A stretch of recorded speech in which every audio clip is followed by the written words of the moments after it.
And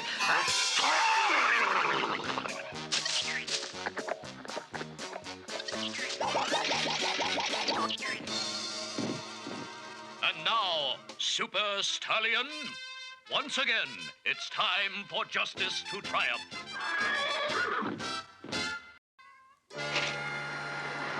Sawdust.